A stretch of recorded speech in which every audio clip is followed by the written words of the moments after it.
Buenas tardes a todos y bienvenidos a Hablando en Acero, su podcast del sector siderúrgico en México. En el programa de hoy no nos acompaña Carlos Moss, pero en su lugar contamos con la presencia del muy querido ingeniero Rigoberto Torres y, como siempre, de nuestra querida también Susana Torres. ¿Cómo están? Hola Alexis, hola Susi, es un placer acompañarlas una vez más en otra edición. Este programa lo estaremos dedicando a temas sismológicos, un tanto para entender ese comportamiento y relación entre el suelo y la estructura al momento de ocurrencia de un sismo. Hola Alexis, hola Rigo y hola a todos los que nos escuchan. Rigo, siempre es un gusto que nos acompañes, ya sabes que eres más que bienvenido, las pláticas contigo siempre son muy amenas y creo que caíste como anillo al dedo por ser este programa dedicado al tema sísmico. Como bien saben, comenzamos primero con lo primero. En breve, un resumen del programa pasado. Hablamos de las economías avanzadas que presentaron aumentos en la inflación general y subyacente, y de proyectos platicamos del tren interurbano México-Toluca, que constará de 58 kilómetros de longitud con 3 tramos, de los cuales ya hay un avance del primero y del segundo tramo. En nuestra sección de ¿Sabías qué? Moss nos habló sobre el origen del dicho mexicano, con un ojo al gato y otro al garabato. Y cerramos con un invitado de la casa, Carlos Tomé, director comercial de Varilla, en donde nos platicó sobre este material indispensable en la construcción. Recuerden que nos encuentran como Guerrero Corsa y Hablando en Acero. Con gusto pueden enviarnos sus comentarios sobre qué les gustaría que hablemos o a quién quieren que entrevistemos. Ahora comencemos con nuestra sección de noticias que nos trae Susi. Gracias, Rigo. Vamos a hablar un poco de la producción de América Latina, la cual se consolida el crecimiento del consumo, la producción y el empleo de cada siderúrgica en América Latina. Vemos números muy consolidados. Mayo fue el mejor registro de exportaciones extrarregionales desde octubre del 2020. América Latina se convierte en la segunda región del mundo con mayor crecimiento de la producción de acero crudo en el primer semestre, con un crecimiento de 24.3%, y recordar que el mundo tuvo un crecimiento de 14.4%. Oye, Su, ¿y cómo se ven las cifras para el acero laminado? Fíjate, Alexis, que en el segundo trimestre ha terminado con una producción el acero laminado con un porcentaje de crecimiento del 62.1%, muy por arriba del mismo periodo del 2020, si lo comparamos contra el trimestre inmediato con un 6.9%. Y cambiando un poco de tema, vamos a hablar de México. Casi no hemos hablado de datos de la pandemia, pero creo que es un buen momento para empezar a comentar las cifras. Y en las cifras de salud vemos que el número de contagios va en 2.9 millones de contagios, van 240,000 defunciones. Estas defunciones en su mayoría han sido en las ciudades con mayor población, la parte metropolitana del país, y es la segunda causa de muerte en el 2020, lamentablemente. Oye, Susi, ¿y cómo vamos con el esquema de vacunación? Fíjate, Rigo, que las campañas de vacunación, y esto es importante porque de ahí se dispara toda la parte de la economía y por eso es que estamos trayendo estas cifras, llevamos un 37% de la población que al menos tiene una dosis y con el esquema completo solamente el 20%. Esperemos que estos números en meses siguientes aumenten para que la economía también se pueda disparar. Y en cuanto a proyectos, vamos a hablar del Parque Cantera en Coyoacán. La jefa de gobierno, Claudia Sheinbaum, inauguró la segunda etapa de rehabilitación de este parque, la cual tuvo una inversión de 59.1 millones de pesos para beneficiar a 400,000 ciudadanos en aproximadamente 20 colonias aledañas.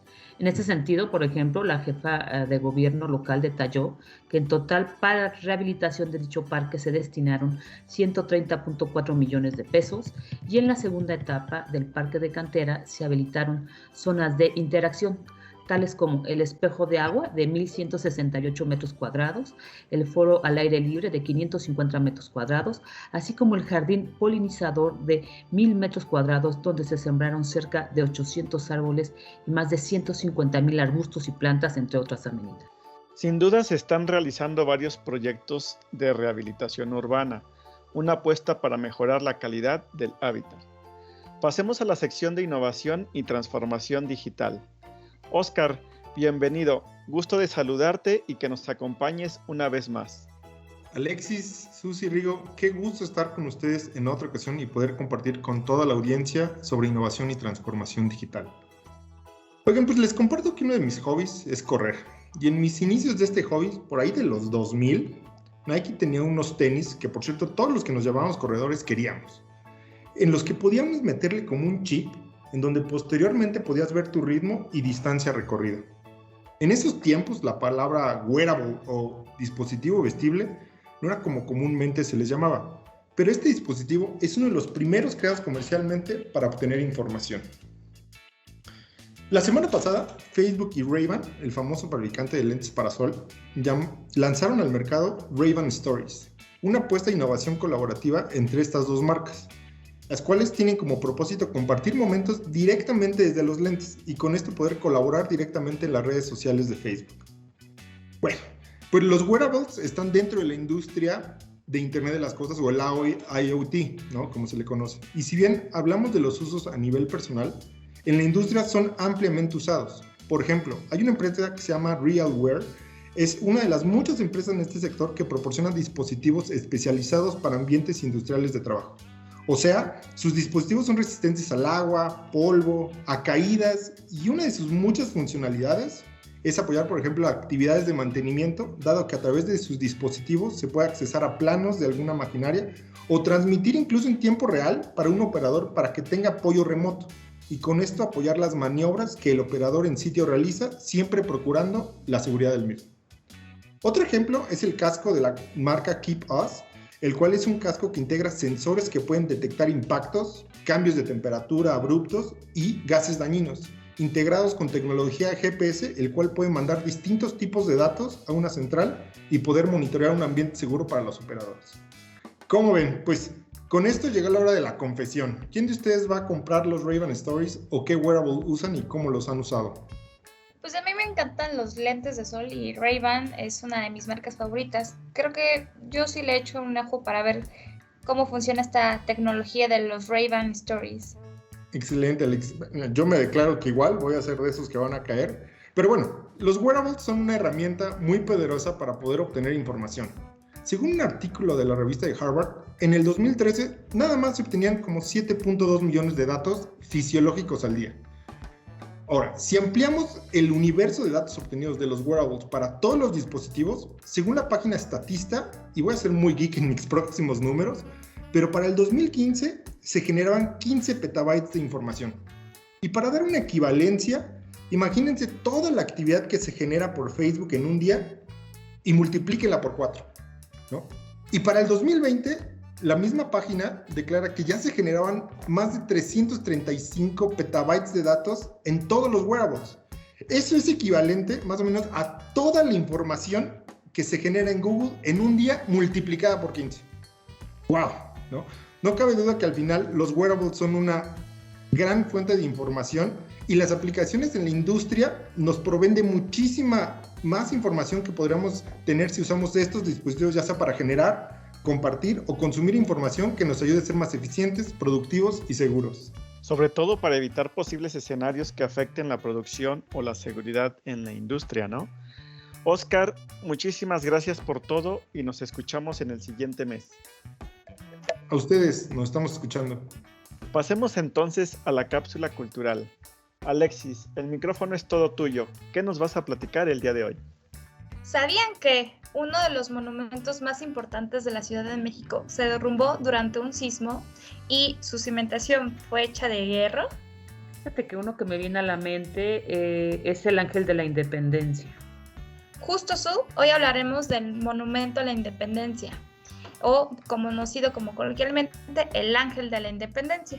La obra estuvo a cargo del arquitecto Antonio Rivas Mercado, mientras que las esculturas y bajos relieves fueron diseñados por el italiano Enrique Alciati. Inaugurado el 16 de septiembre de 1910 por el presidente Porfirio Díaz, con el objetivo de celebrar el primer centenario de la independencia de México, para nuestros días han pasado ya 111 años de su construcción y 211 años de nuestra independencia. Recordemos, Alexis, que gracias al gobierno de Porfirio Díaz se instalaron diferentes corrientes del arte, como la arquitectura de hierro. Correcto, Rigo, y el Ángel de la Independencia fue realizado con hierro. Pues les cuento que la primera cimentación del Monumento a la Independencia fue elaborada a base de una plataforma de concreto con vigas de hierro. Posteriormente se colocaron 2.400 piedras que alcanzaban una altura de 20.50 metros, dando la forma de la columna principal. Sin embargo, cuando llegaron a este punto, se percataron que la estructura presentaba hundimientos importantes. Fue entonces donde tomaron la decisión de retirar todo el material colocado e incluso la primitiva cimentación. Después construyeron una cimentación. Esta vez fueron más profunda y elaboraron 4.650 pilotes de madera de ciprés americano, desplantados hasta una profundidad de 20 metros. Según los registros llevados durante la obra, se describe lo siguiente.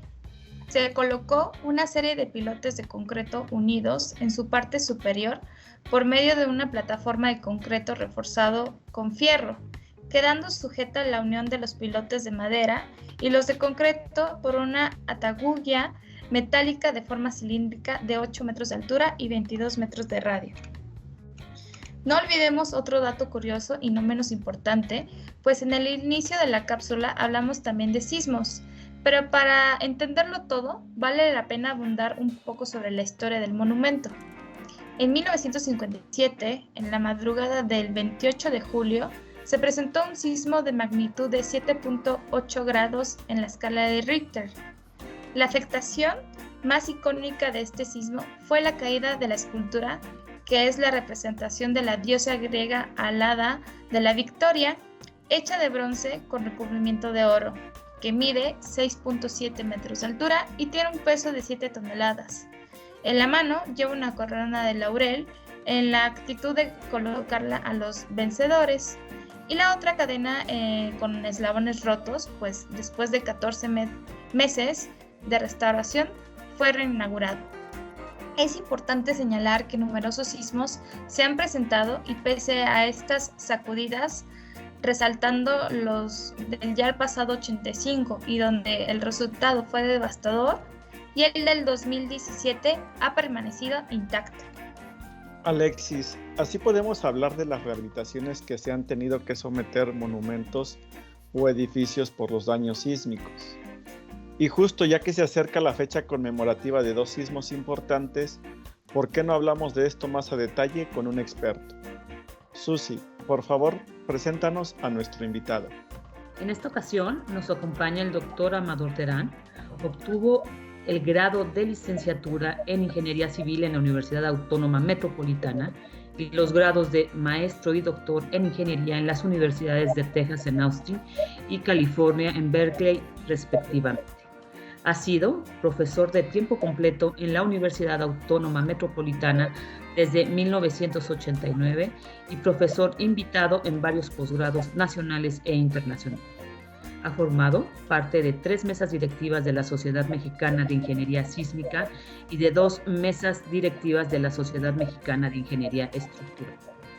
Fue jefe del área de estructuras en 1997 y en 1999 y posteriormente del área de desarrollo tecnológico y sustentabilidad en Ingeniería Civil en 2010 y al 2015 de la Universidad Autónoma Metropolitana. Ha sido autor de más de 250 publicaciones en el ámbito de la ingeniería estructural, dictado más de 300 presentaciones, conferencias, pláticas y cursos en México y el extranjero. Ha formado parte de varios comités técnicos, incluido el responsable de elaborar las normas técnicas complementarias para diseño por sismos vigentes en la Ciudad de México. Sus principales áreas de investigación y desarrollo son la evaluación y rehabilitación sísmica, los sistemas pasivos de control de la respuesta sísmica, el análisis dinámico no lineal de sistemas estructurales y el planteamiento de metodologías basadas en desempeño. Doctor Amador, qué gusto tenerte por acá. Es un placer. ¿Cómo estás? Muy bien, y pues muy agradecido por la invitación. Estoy muy emocionado con esto de la entrevista y pues vamos a ver cómo se desarrolla. Bien, pues doctor, igual un placer saludarte. Creo que en algunas ocasiones algunas actividades que has hecho en Smith, pues hemos coincidido y es un gusto que estés con nosotros. Queremos empezar esta entrevista con la siguiente pregunta. ¿Por qué decidiste estudiar ingeniería civil? ¿Qué fue lo que te llevó a escoger esta carrera? Hola, Rigoberto. Pues mira, yo cuando estaba estudiando la prepa, encontré el gusto por las matemáticas y la física. Digamos que eran las materias a las que más me gustaba asistir y se me daban de alguna forma, digámoslo así, entre paréntesis, fácil, como que encontré no solo el gusto, sino talento. Entonces había ciertas materias que me costaban más trabajo, pero normalmente el área de físico y matemática, pues se me daba muy bien. Entonces digamos que por mis experiencias en la prepa, yo quería ser matemático, pero una vez que platiqué con mis padres en cuanto a la idea de ser matemático, pues digamos que ellos me pidieron que lo reflexionara. Ellos sentían que no iba a ser una carrera en la que yo iba a encontrar, digamos, plenitud. Y pues con base en esa plática lo pensé y empecé a buscar, digamos, disciplinas en que la física y la matemática fuese importante, pero que tuviera otro alcance. Y fue así como me encontré a la ingeniería civil. De las primeras cosas que me llamaron mucho la atención, pues era la majestuosidad de las grandes obras de infraestructura, inclusive los edificios tan altos que se podían construir. Y meditándolo, además, me encontré que, digamos, la carrera tenía un alto contenido social y que yo, digamos, tenía esa ansiedad de que mi profesión tuviese utilidad para la sociedad. Entonces, una vez que empecé a encontrar ese alto contenido social, la posibilidad de ir al campo y en el campo, pues, maravillarme con las grandes obras de la ingeniería civil, empecé a entender que la carrera de ingeniería civil tenía todas las cosas que me eran muy importantes. Y entonces en ese momento fue que decidí estudiar ingeniería civil.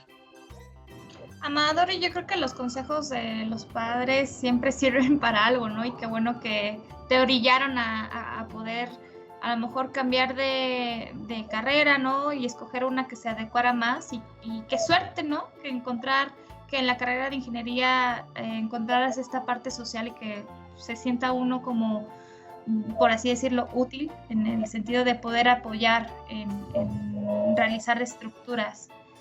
Y la siguiente pregunta yo la quiero enfocar pues a tu siguiente etapa de crecimiento profesional y pues estudiaste en 2 de las universidades más reconocidas en ingeniería en Estados Unidos. ¿Hubo algún cambio en tu perspectiva sobre la ingeniería? Sí y no. Es que es muy curioso y quisiera, por ejemplo, platicar algunos detalles que puedan ayudar a entender por qué sí y no. Lo primero que entendí es que la educación que yo recibí a nivel de licenciatura en México fue de excelencia. O sea, yo no tuve ningún problema, digamos, con las materias, con el contenido técnico de las materias, porque en realidad me di cuenta que venía muy bien preparado de mis estudios de licenciatura. Entonces, eso por un lado, pero por el otro lado, digamos que sobre todo el viaje a Texas, que fue el primero, el de California, el de Berkeley, fue la primera vez en que yo salí como de una zona de confort, en donde yo estaba rodeado de una red familiar y de personas que me apoyaban. Fue, creo, la primera vez en que en realidad estuve solo y dependiendo de mis capacidades, no solo para resolver el aspecto técnico educativo en la universidad, sino para resolver todos los otros detalles que están asociados a una vida. Entonces, puedo decir que por momentos pues sentí mucho miedo y sentí mucho temor a fracasar, sobre todo, ¿no? Me acuerdo de una experiencia muy particular que fue cuando presenté el examen de admisión al doctorado de Berkeley. Ese es un doctorado que tiene mucho prestigio y casi todo mundo me decía, es que no vas a pasar, para pasar al doctorado de Berkeley tienes que haber hecho la maestría en Berkeley.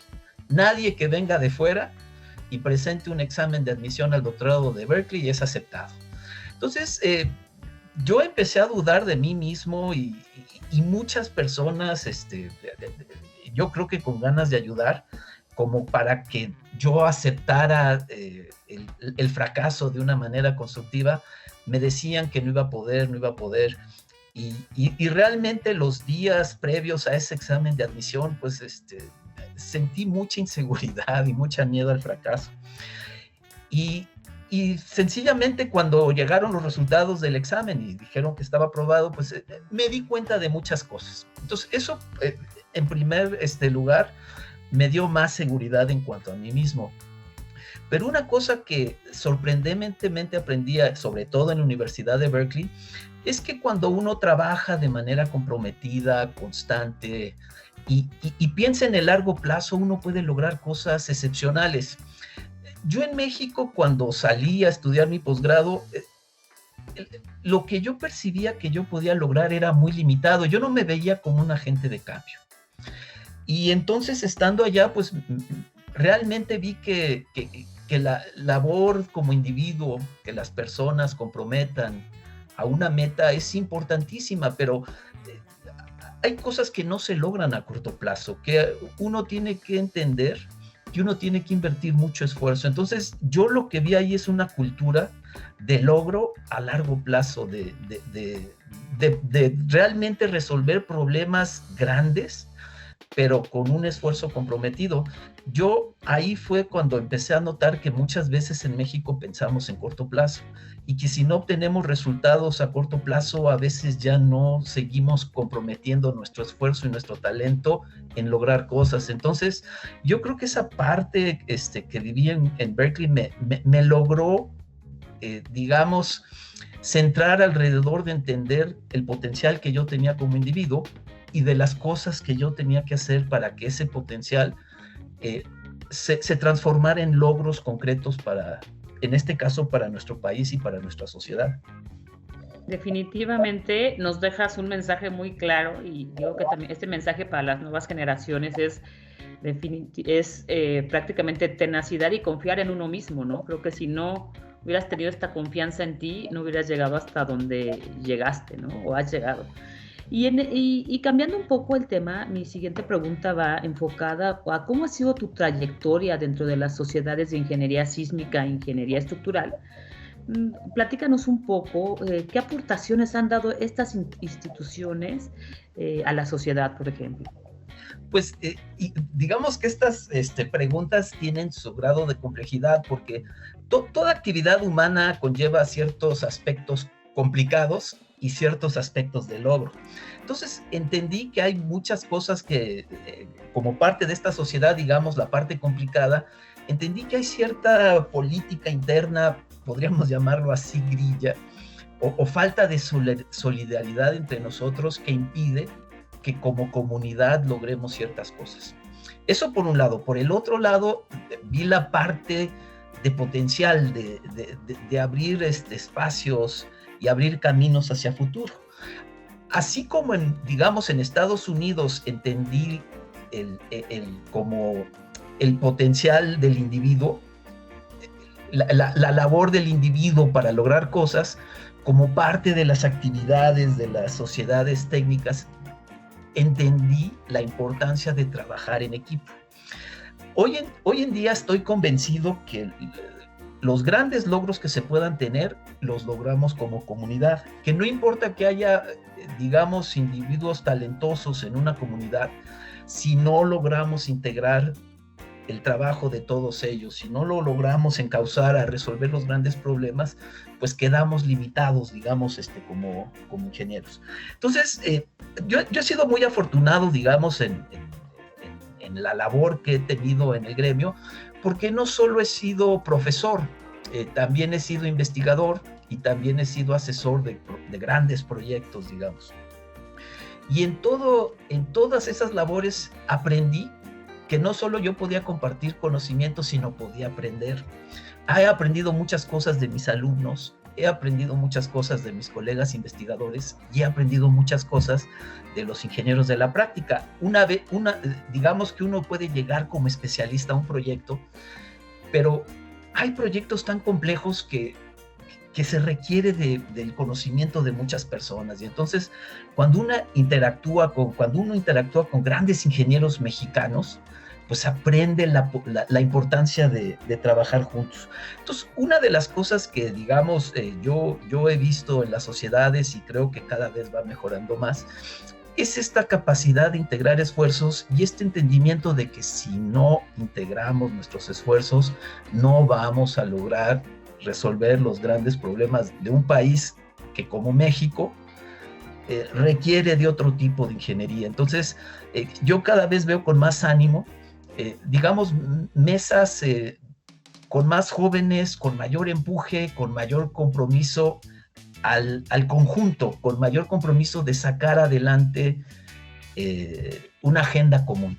Entonces, digamos que si algo yo aprendí de mi paso, bueno, traté de contribuir lo más que pude con mis ideas y con mi conocimiento, pero si algo saqué digamos, en conclusión de este paso por las sociedades y que estoy tratando de compartir con quien quiera que me quiera escuchar, es la importancia de trabajar juntos, de no menospreciar a nadie. Todo mundo puede contribuir y es muy importante, digamos, congregar todos los talentos, conocimientos, compromisos, iniciativas de todos nosotros para sacar esta agenda tan importante que la ingeniería civil tiene para un país como México. Madre, yo creo que la ciudad la hacemos todos, ¿no? O sea, no nada más depende de algunos pocos, sino que todos colaboramos para que podamos hacer, pues, una mejor sociedad en general. Y bueno, ahora pues quiero hacerte otra pregunta de hablar más sobre la rehabilitación sísmica de los edificios. ¿Cómo se llevan a cabo estas rehabilitaciones? Las edificaciones, por así decirlo de alguna manera, ¿se vuelven 100% seguras para ser habitadas de nuevo? Bueno, digamos que cuando uno emprende un proyecto de rehabilitación estructural es porque ya entendió que tiene un sistema estructural deficiente. A ese sistema estructural deficiente le falta algo. Normalmente, en la gran mayoría de los casos, lo que le falta al sistema estructural es rigidez lateral y corregir irregularidades, porque a veces cuando, digamos, concebimos un edificio, ese edificio tiene una geometría que no es apta para la sismoresistencia. Entonces, a través de introducir una serie de elementos nuevos, adicionales al sistema estructural, lo que nosotros tratamos es de darle mayor rigidez lateral en la mayoría de los casos y que si hay excesos geométricos, a través de los nuevos elementos, eliminarlos de tal manera de crear un sistema estructural regular. Ahora, todo depende de dónde esté, en qué lado del mundo esté uno, en cómo uno enfoca qué tanta seguridad quiere uno que tenga el proyecto rehabilitado. A mí me gusta mucho el enfoque mexicano, pero para contrastarlo voy a mencionar, por ejemplo, lo que hacen nuestros colegas de Estados Unidos. Normalmente, cuando ellos rehabilitan un sistema estructural, le dan un menor nivel de seguridad estructural al edificio rehabilitado que al mismo edificio si lo construyeran desde nuevo. Hay una racionalidad de por qué se hace eso, y lo que ellos dicen, a ver, es que si yo construyo un edificio nuevo, va a tener una vida útil más larga que si yo rehabilito uno existente. Entonces, si el edificio nuevo va a tener una vida útil más larga, le pueden ocurrir más cosas. Entonces, dado que el edificio rehabilitado tiene menos vida útil, vamos a bajar un poquito el nivel de seguridad. Yo creo que en México, me gusta el enfoque porque en México es al contrario. La gran mayoría de las veces cuando rehabilitamos un sistema estructural, le damos mayor seguridad estructural que a un edificio nuevo. Y la razón es que nos preocupa mucho, digamos, partir de un edificio deficiente. Entonces, yo creo que en parte el enfoque mexicano tiene que ver porque muchos de los mexicanos que han logrado hacer una diferencia en el ámbito del diseño sismorresistente vivieron el sismo de 1985 y las nuevas generaciones que están contribuyendo mucho al desarrollo de esta disciplina en México vivieron el sismo de 2017. Entonces somos como una comunidad que ha sobrevivido grandes tragedias aquí en Ciudad de México y en el resto del país, y como que tenemos una sensibilidad social diferente a la que tienen colegas de otros países. Entonces, repito, en el caso de mexicano, casi siempre cuando corregimos la deficiencia de un sistema estructural, logramos un sistema estructural que es más seguro en términos relativos a si diseñásemos ese sistema desde nuevo. Muy interesante todo lo que nos comentas, doctor. Creo que este tema de los sismos, como dices, pocos países han podido trabajar en el mismo. Y ahora un poco enfocándonos al tema de las normas. Si bien existen nuestras normas de construcción para la Ciudad de México, pero pues ahora con todos estos eventos sísmicos que de manera recurrente, porque pues ya 2017, 2021 han impactado los sismos.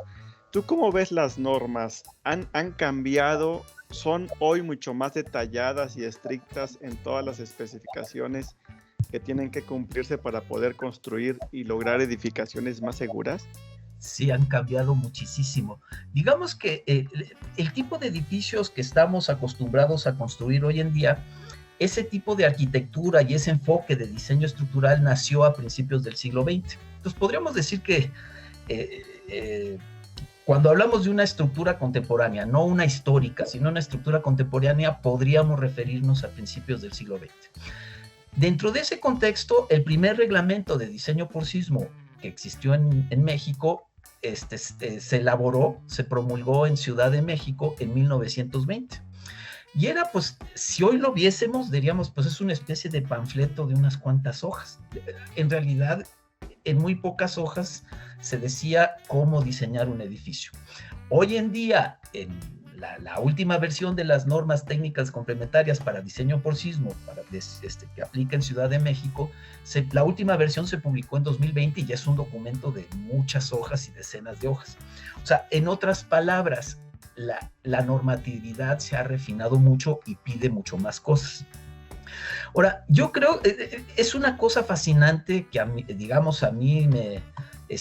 me encanta platicar de esto, porque pasamos en una etapa en que creíamos que habría que cubrir tantas cosas, que el diseñador debería tener en cuenta tantas cosas cuando diseñaba una estructura por sismo, que empezamos a establecer muchísimas reglas. Pero al final de cuentas, lo que nos dimos cuenta es que el diseñador empezaba a perder sentido de lo que estaba haciendo. ¿Por qué? Porque diseñar consistía en ir palomeando una serie de reglas. Es como dar una receta y no dejar que los ingenieros se salieran mucho de esa receta. Y entonces el diseño por sismo empezó a ser lo que yo llamo, o muchas personas llaman, prescriptivo. Era como una receta en que uno iba palomeando, ya hice esto, esto y esto y esto, y entonces uno decía, ya tuve un diseño sísmico exitoso.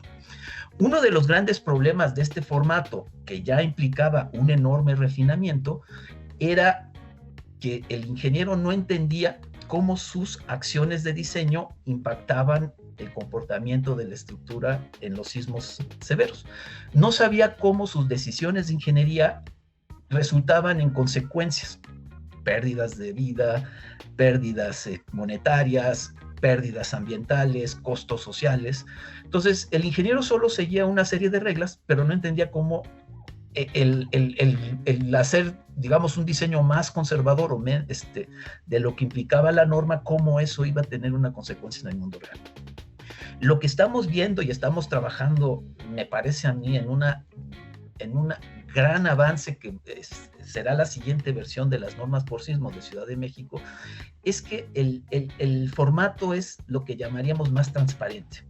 ¿Qué quiere decir eso? Que ya no se le da tanta importancia a seguir tantas reglas, sino que el ingeniero sea capaz de conectar sus decisiones de diseño con las consecuencias que van a existir en su edificio cuando lleguen los sismos. Entonces, creo que eso ha abierto un enorme campo de posibilidades para los ingenieros civiles dedicados al diseño sismo resistente.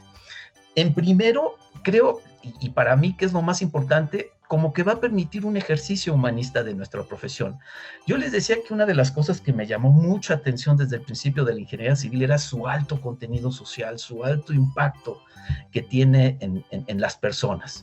Entonces, por primera vez, el ingeniero civil va a entender cómo las decisiones de diseño conectan con las consecuencias en el mundo real y va a poder tomar decisiones de si quieres seguir haciendo una ingeniería tradicional que tiene muchas consecuencias negativas en el mundo real, o si quiere cambiar el tipo de ingeniería y el tipo de decisiones que lleven a edificios que sean mucho más seguros, que sean mucho menos propensos al daño. Eso por un lado. Segundo, pues entender que este enfoque prescriptivo, aunque fue útil y que queríamos tomar en cuenta varios detalles, no todas las estructuras se tienen que diseñar con la misma receta. Entonces esto está abriendo la personalidad, la posibilidad de lo que nosotros llamamos el diseño personalizado. Ya ven que hoy en día todo está personalizado. Si yo abro mi cuenta de YouTube y cualquiera de ustedes abre su cuenta de YouTube, la cuenta de YouTube ya está personalizada a nuestros gustos. Entonces, en un mundo que ha entendido la importancia de la personalización y que, digamos, eso se ha reflejado en todas las disciplinas, esto también, este nuevo tipo de normas, aunque refinadas, va a permitir la personalización del diseño. Y otra cosa que creo que va a ser muy importante es que los ingenieros y la sociedad en general vamos a empezar a valorar las cosas de manera diferente. Porque, digamos, si usamos un enfoque prescriptivo en el que no podemos entender cómo hacer una diferencia, pues no alcanzamos a valorar las cosas en su valor real. Digamos, no todo es un costo monetario. Hay todo tipo de valores que deben estar, digamos, involucrados en el ejercicio de nuestra profesión. Entonces, cuando los ingenieros con este enfoque transparente logren conectar sus decisiones de diseño con las consecuencias que esas decisiones tienen en el mundo real, van a poder entender que hay cierto nivel de pérdida monetaria, social y ambiental que no es aceptable. Y entonces a través de eso puede valorar de manera diferente las cosas, puede darse cuenta que no solo el dinero o el aspecto monetario de un proyecto es importante, sino que hay otras cosas importantes que cuidar a largo plazo. Y entonces el ingeniero va a poder hacer esa conexión y con una nueva valoración de las cosas va a poder responder a un mundo que como el actual está lleno de retos por la enorme crisis social ambiental que vivimos hoy en día. Oye, y cambiando un poco el tema y hablando más en el tema de rehabilitación, ¿cuáles son las fortalezas que ves en el acero como un sistema constructivo? Digamos, no solo en el tema de la rehabilitación, digamos, sino en el tema de la rehabilitación y en el tema de construir cualquier cosa en general. Yo veo en el acero muchas cosas muy buenas hablando de esta crisis social ambiental. Parte fundamental de esta crisis tiene que ver con el uso desmedido de recursos naturales no renovables, ¿no? La industria de la construcción es una de las industrias que saca más recursos no renovables digamos, de la corteza del planeta, los utiliza y muchas veces cuando terminamos de utilizarlos, esos recursos que son invaluables los regresamos como contaminación y como basura, ¿no? Entonces, por un lado, nos estamos acabando recursos que no vamos a poder sustituir y por el otro lado estamos generando una crisis de contaminación y de búsqueda de espacios de donde almacenar toda la basura que estamos generando. Entonces, yo al acero le veo mucho potencial por muchas razones. Lo primero es que las piezas se pueden prefabricar en un taller con alto control de calidad, con control de contaminación y se pueden fabricar de manera rápido y digamos, confiable. Esas piezas se pueden llevar al campo y se puede ensamblar todo un sistema estructural en el campo. Ahora, una de las cosas que estamos viendo que afecta muchísimo o que incrementa muchísimo el costo ambiental de nuestras estructuras, pues es la parte de demolición del sistema estructural. Hay muy buenas razones por las cuales nos cuesta tanto demoler un edificio sismo resistente. Y es que hemos aprendido que las conexiones son fundamentales. Si no conectamos bien todos los elementos estructurales entre sí, vemos que a los edificios no les va bien durante los sismos. Entonces conectamos tan bien todo con todo que cuando queremos desensamblar o o ya llegó a su vida útil el sistema estructural, está todo también conectado entre sí, que a veces lo único que nos queda es destruir literalmente la estructura porque no la podemos desconectar. Entonces, yo lo que veo es que si repensamos esto de las conexiones y hacemos algún tipo de cambio en la forma en que estamos diseñando los diseños de los edificios sismoresistentes, podríamos idear conexiones que pudiesen ser desensambladas. Y entonces, en lugar de pagar el enorme costo ambiental que pagamos cuando demolemos un edificio, sencillamente lo desensamblamos y podemos reciclar, que la industria del acero recicla mucho, incluso se puede reusar. Y otra cosa que hemos estado trabajando mucho es cómo concebir sistemas estructurales que requieran de menos acero estructural. Y entonces, de alguna manera, se puede atender este, digamos, enfoque de las 3 R's para la sustentabilidad, que es reducir, reciclar y reusar.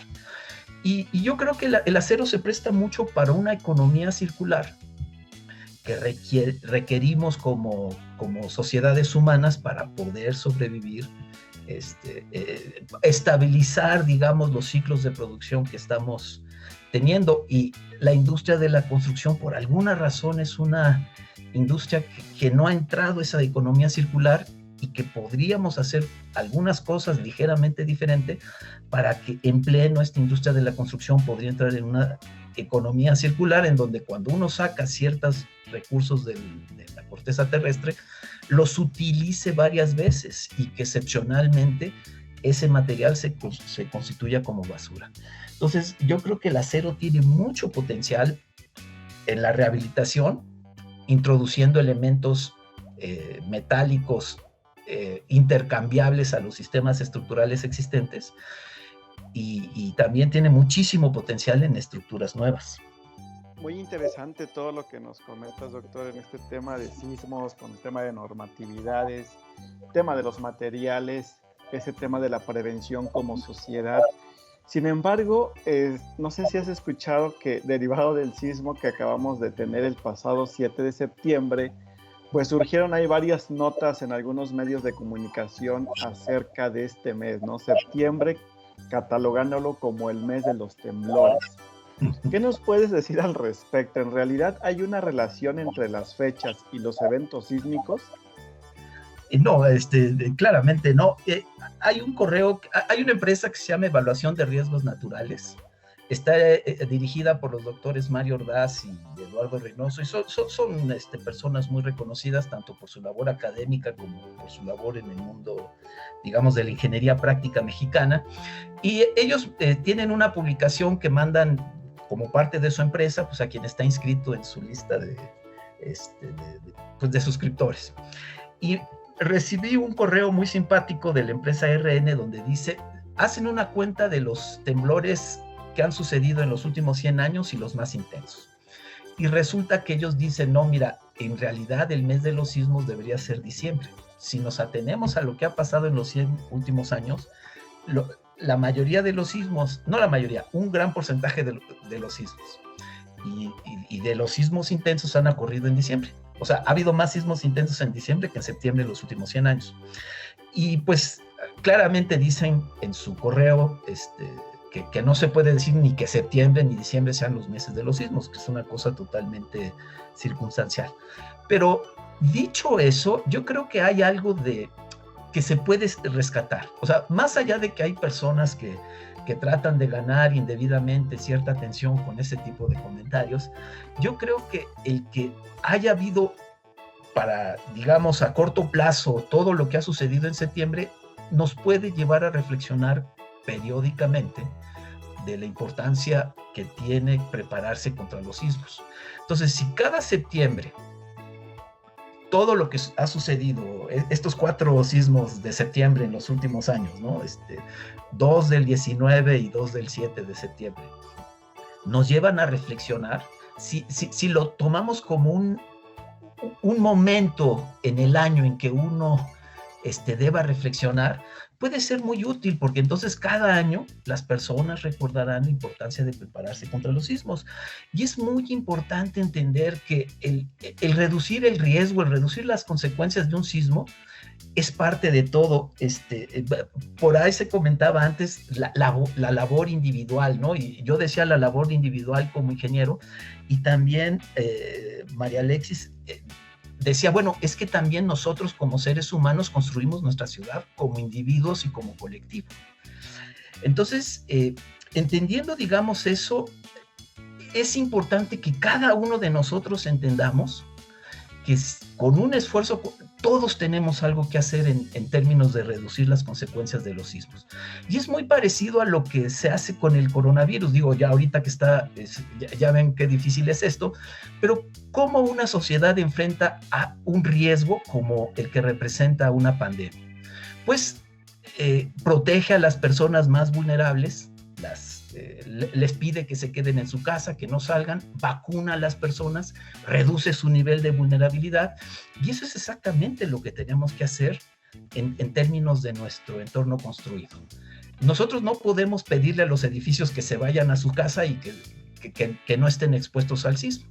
Entonces, tenemos que reducir, nuestro enfoque es reducir la vulnerabilidad física de nuestros edificios, pero también trabajar todos juntos para reducir lo que podría llamarse una vulnerabilidad social. La forma en que nos comportemos después de un sismo tiene un enorme cambio en qué tan bien o qué tan mal nos va a ir después del sismo. Si somos egoístas y tratamos de garantizar nuestro bienestar individual en una situación de enorme emergencia, vamos a tener una respuesta muy desfavorable. Vamos a tardar muchísimo en recuperarnos. Pero si somos una sociedad solidaria, cada quien sabe exactamente lo que tiene que hacer antes, durante y después del sismo, vamos a poder responder mucho mejor. Y incluso el antes es como sociedad presionó a las autoridades para que entendamos cuáles son los edificios más vulnerables y entre todos vayamos tomando acciones para vacunar a nuestros edificios, conectándolo con otra respuesta, y una solución ideal es introduciendo una serie de elementos metálicos en los edificios. Entonces, hay un nivel en que todo esto puede ayudar para crear una conciencia que creo que nos está faltando como sociedad. Definitivamente creo que hay que poder estar como retroalimentando esta parte, ¿no?, de sociedad que tú mencionas, y que creo que todo se empieza a lo mejor por la carrera, ¿no? La educación es súper importante para poder ser conscientes de varios temas, ¿no? Y sobre todo en este tema estructural. Y justo hablando sobre la academia y la educación que podemos tener en las carreras, como catedrático, Amador, ¿cómo permeas a las nuevas generaciones de todo tu bagaje y conocimiento, más allá de la parte teórica que deben de saber, y por supuesto con la sensibilización acerca de la enorme responsabilidad que conlleva la ingeniería civil? Bueno, mi curso debe ser algo raro para los alumnos, sobre todo de posgrado. Yo doy el curso que me gusta más dar es el de diseño sismoresistente, precisamente. Y entonces, como parte de una introducción al curso, hablamos de muchas cosas. Y de las cosas que yo les digo a los alumnos casi de entrada es que las ecuaciones, los programas de computadora, las normas son muy importantes, pero no son lo más importante. Entonces hablamos de lo importante que es la intuición, la creatividad y el sentido común para un ingeniero. Y entonces, pues, que a una generación de alumnos que nunca escuchó nada como eso, le digan que la creatividad es importante, a veces no lo alcanzan a percibir del todo. Que les digan que la intuición, ¿no? O sea, Dios mío, ¿cómo que un ingeniero intuitivo? No, el ingeniero debe ser competente en usar todas esas reglas prescriptivas. Pero estamos diciendo que si vamos a cambiar la ingeniería y que el ingeniero entiende que hay opciones de ingeniería que llevan a diferentes consecuencias, y algunas de esas serían mucho mejor para el mundo de las que estamos sufriendo ahora, eso sí existe una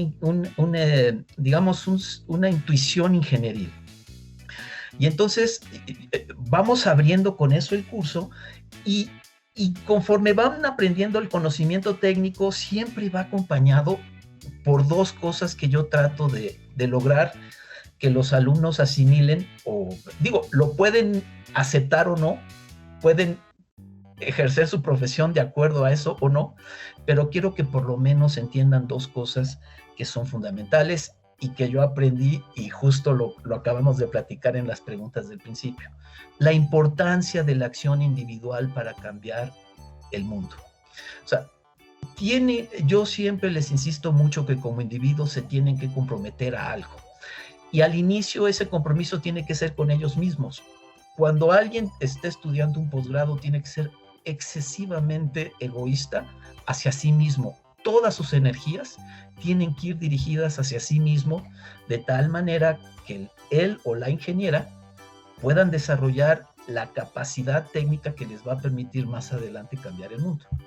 Pero lo que les trato de hacer entender es que más adelante esa individualidad la van a enfocar a resolver problemas comunes, grandes problemas comunes, y quiero que entiendan a veces a través de mi propia historia, a que no tengan miedo al fracaso, que el fracaso es parte fundamental del cambio.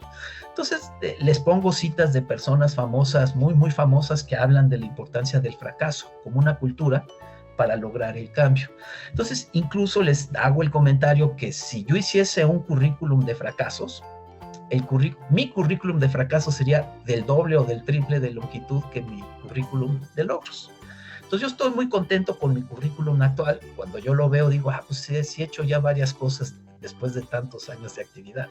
Pero si yo hiciese un currículum de fracaso, tendría mucho más fracasos que logros. Y yo quiero que entiendan eso, que el fracasar cuando intentan hacer algo no importa, siempre y cuando como individuos se comprometan de manera constante en la misma dirección y a través de los años a tratar de lograr algo. También les trato de que entiendan que su trabajo integrado, o sea, la importancia del individuo trabajando en un conjunto. También les trato de que entiendan que los logros que pueda tener una comunidad como la mexicana derivan de que también podamos trabajar juntos, que todo mundo tiene algo con que contribuir, que todo mundo tiene algo que enseñar, que todo mundo tiene este potencial de ayudarnos, y que es muy importante que ellos sigan juntos, que no se pierdan el contacto, que se apoyen a lo largo de su vida profesional para salir adelante. Otra cosa que les menciono mucho es del enfoque humanista, que un ingeniero que no se pone como ser humano ante su profesión es un ingeniero que hoy en día ya no va a lograr ayudar al mundo a resolver los grandes problemas que tiene. Que, lo dicho, cuando nosotros ejercemos ingeniería, esa ingeniería tiene consecuencias directas en el mundo real, y que tenemos que ejercer nuestra ingeniería entendiendo esas consecuencias y haciendo lo mejor a largo plazo por las personas. Y eso no quiere decir renunciar a lograr costos muy razonables o costos muy atractivos en la construcción, pero no todo es el costo monetario directo que estamos invirtiendo cuando construimos la estructura. Esa estructura que nosotros construimos va a tener un impacto a mediano y largo plazo. Entonces, en clase hablamos mucho de cómo reducir el costo directo, pero no solo pensando en la reducción del costo directo como un objetivo en sí mismo, sino como parte de un esquema más integral que tome en cuenta el costo social, el costo monetario y el costo ambiental a largo plazo. Y entonces, otra cosa que insisto mucho, y no sé qué tan gordo o qué tanto lo acepten, es el que la ingeniería debería ser definida como una profesión humanista. Y la última cosa que yo les digo, y tiene que ver mucho con ese compromiso que deben tener consigo mismo, es que si ellos dedican esfuerzo hoy a su preparación, su carrera más adelante va a ser trascendente y les va a traer muchas satisfacciones. Entonces les comento cómo hay mucha gente en el gremio que dice que su carrera es muy aburrida. Entonces yo les digo que en mi caso, yo me siento muy afortunado de que ha sido una carrera no solo, digamos, exitosa en términos de lo técnico, sino muy entretenida, muy satisfactoria a nivel personal. Y entonces les digo que la actitud que uno tome hacia su conocimiento puede llevar a que si uno siempre quiere hacer lo mismo y uno se quiere encerrar en cierto tipo de cosas, pues va a hacer que su carrera sea rutinaria y a la larga se vuelva aburrido. Pero que si uno siempre está buscando el bien común, que si uno siempre está buscando el conocimiento técnico más actual y uno siempre quiere mejorar, pues siempre va a tener un espacio de crecimiento y no solo va a tener satisfacción técnica, sino si uno está comprometido con el bien común, a la larga eso trae una especie de realización personal que se amarra al éxito técnico y entonces hace que la carrera que uno eligió, pues que le dé cierto orgullo y mucha satisfacción, digamos. Bueno, doctor Amador, pues vamos a relajarnos un poco de este tema que justamente traemos en los últimos días a flor de piel. Platícanos un poco más sobre de ti, qué haces, cuáles son tus hobbies, qué es lo que te gusta hacer en tus tiempos libres, para conocerte un poco más. Pues yo me calificaría en ese sentido como una persona un poquito rara, porque a pesar de que puede estar mucho tiempo sin hacer nada y solo en una actitud contemplativa, de repente me gusta hacer muchas cosas también. Entonces, así dentro de las actividades que me gustan mucho es cantar. Debo decirles que hace algunos años hicimos un grupo de música, un grupo musical dentro del gremio de la ingeniería estructural. Entonces, nos juntamos varios académicos de varias universidades y empezamos a buscar quién tocaba y si podríamos, digamos, formar una banda. Y entonces, pues el requisito era que por lo menos deberían tener maestría en ingeniería estructural. Y entonces, pues juntamos varios doctores académicos muy relevantes y varios ingenieros con maestría e hicimos una banda que le llamamos Los Espectros. Es un poco como de chiste esto del nombre de los espectros, porque el espectro es una herramienta fundamental para el ejercicio del diseño sismo resistente. Es una herramienta que nos ayuda a cuantificar las demandas sísmicas. Entonces, por eso le pusimos los espectros, pero los espectros también pues, se podía conectar con esta figura fantasmal. Entonces tocamos por varios años, ya no existe la banda, digamos, pero yo era uno de los cantantes de la banda. Entonces es una cosa que a mí me gusta y todavía disfruto mucho. Otra cosa que me encanta es leer historia de México. O sea, a mí me parece fascinante la historia mexicana y pues dedico muchísimo tiempo a leer la historia mexicana y tratar de entenderla y por qué México es hoy como es, debido a todo este proceso histórico que hemos vivido. Entonces, una cosa que he notado es que la historia de México está como... hay distintos grupos que se la quieren apropiar y tienen visiones muy diferentes de la historia de México. Entonces, el que puede ser un villano para un grupo es el héroe del otro grupo. Y al revés, para el segundo grupo hay alguien que es un héroe que es villano para el primero. Y realmente hay una guerra por la historia. Y entonces, pues yo me he dedicado a leer muchísimo de todos los grupos y tratar de entender, tratar de entender al México de hoy. Y debo decir que la historia mexicana es un poco trágica porque pues muchos personajes que podríamos decir los buenos de las películas pues han terminado muertos, ¿no? Si uno piensa en las guerras de independencia, pues murió Hidalgo, murió Morelos, murió Allende, etcétera, etcétera. Si uno piensa en el momento de la revolución, murió Zapata, murió Madero, murió Carranza, murió Álvaro Obregón. O sea, mucha gente muy valiosa en México ha terminado asesinada pues, a manos de nosotros mismos. Entonces ha sido una historia muy, muy complicada y yo creo mucho en un país como México, pero como al tratar de entenderme como un agente de cambio, he tratado de estudiar mucho historia de México y ahora realmente la disfruto. O sea, es algo muy que me gusta mucho. Otra cosa que me gusta mucho, pero ya casi no hago, es ver cine. Me encantaba ver cine, hace algunos años veía mucho cine y no tanto cine comercial, ¿no? Por ejemplo, dentro de las cines que me gustaban mucho era el italiano posguerra de la Segunda Guerra Mundial. Porque en Italia sucedió una cosa muy interesante, pues salieron derrotados como ellos eran parte del eje fascista, digamos, de la guerra, salieron derrotados, pero creo que en Italia hubo una crisis enorme después de la Segunda Guerra Mundial, en donde hay un mundo muy moderno en que toda la tecnología que se desarrolló en la Segunda Guerra Mundial empieza a beneficiar a las sociedades humanas. Entonces hay un mundo muy moderno, pero es un mundo que en Europa se siente muy enajenado. O sea, hay muchas comodidades, pero hay una crisis existencial muy profunda de qué representan esos grandes beneficios materiales para el bienestar emocional de las personas.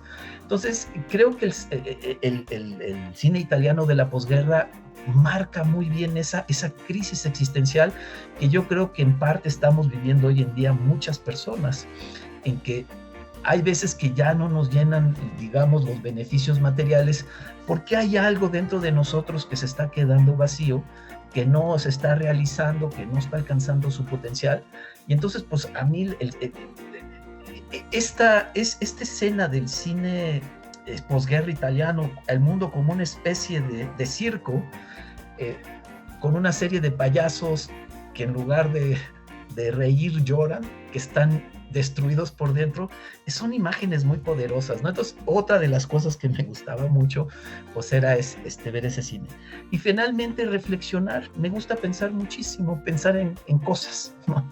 Entonces, yo creo que uno de los grandes problemas de hoy de la sociedad moderna es que siempre queremos estar haciendo cosas y resolviendo cosas. Pero uno no entiende lo importante que es detenerse en determinados momentos y reflexionar, no con ganas de resolver cosas. Muchas veces, al reflexionar de lo que es importante, uno encuentra la solución que no encontraba. Pero el detenerse y pensar creo que es una cosa muy importante, y es una cosa que a mí se me da muy bien. De repente no me da por hacer nada más que sentarme a pensar. Y eso también me gusta mucho. Amador, pues suena que te gusta hacer de todo un poco, ¿no? Desde leer sobre México, reflexionar y cantar, que creo que son varias facetas tuyas, ¿no? Que podemos ver cómo eres como persona, y que se antoja ser amigo tuyo. Entonces, es un gusto poder platicar contigo, y ya se nos termina el tiempo. Muchas gracias por acompañarnos, y personalmente admiro tu labor de docente, y creo que nos queda mucho camino por recorrer para mejorar también las normas de construcción y el hábitat. Pues nuevamente, gracias por acompañarnos, Amador. Saludos a todos y saludos a la audiencia. Pues Amador, igual, muchísimas gracias. Creo que todos estos temas que nos comentaste hoy, sobre todo el tema de tu experiencia, ¿no? El concepto de ya un diseño personalizado, creo que pues yo no lo había visto tal cual, pero es muy importante. Y también esa labor, ¿no? En la investigación, en la docencia, hay los conceptos que también a mí me hicieron clic, como este punto de ver por qué no hacer la ingeniería civil como una carrera humanista. O sea, creo que tienen mucho sentido y te dejan ahí como que a la reflexión todo este tema, ¿no? Y pues todo esto pues seguirá, ¿no? Y es bonito que, como dices, trabajar y buscar generar estos equipos de trabajo, porque pues siempre van a seguir y continuarán en la medida que nosotros busquemos mejorar el comportamiento de las estructuras, tanto del ámbito de investigación, en el ámbito profesional, y pues por qué no también en el tema de los recursos materiales. Pues igual, doctor Amador, muchísimas gracias y un gusto poder platicar contigo. Sí, un enorme privilegio haber estado con ustedes, y pues un abrazo a todos. Muchas gracias, doctor Amador, por acompañarnos en este episodio, y recuerden que si les gustó este episodio, suscríbanse a nuestro canal y no olviden darle clic en la campanita para que se enteren cuando subamos nuevos episodios. Gracias a todos por escucharnos, cuídense y recuerden que juntos moldeamos el futuro.